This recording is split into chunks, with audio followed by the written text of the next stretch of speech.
Welcome to Bethelmatics Academy. So in this lesson, I want to show you how you can solve a problem like this. So in this question, we are given 16 raised to power x plus 4 raised to power 2x equal to 1. So the first thing you should do is to express 16 and 4 to have the same base. That is, 16 can be written as 2 raised to power 4.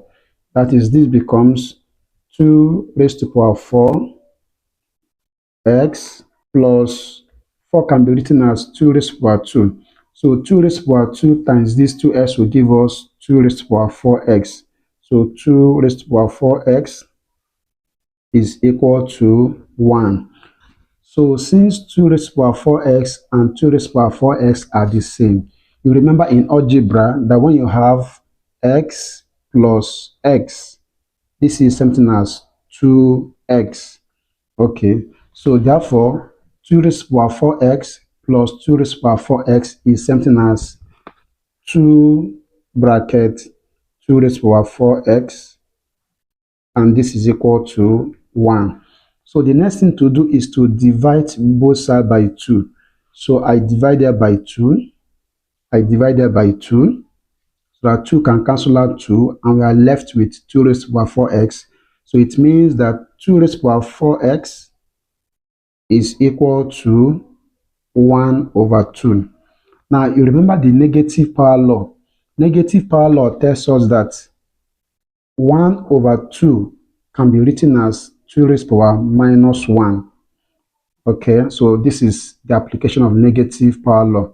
Okay, so therefore, I can write 1 over 2 as 2 raised to power minus 1. So this becomes 2 raised to power 4x is equal to 2 raised to power minus 1.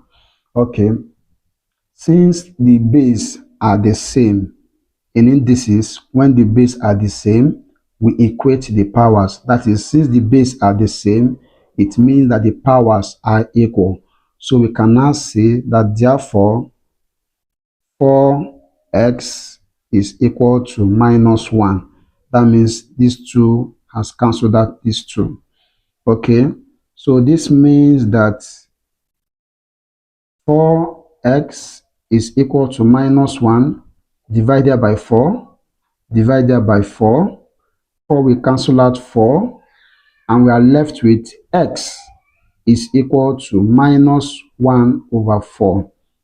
The value for x that will make this equation to be equal to 1 is x to be equal to minus 1 over 4. Of course, it is verifiable. You can fit in minus 1 over 4 here, minus 1 over 4 here, and you end up getting 1. So I believe this lesson is quite simple, and if you have followed from the beginning to the end, you can solve similar questions wherever you find it. So thank you so much for watching. See you in my next video. Bye.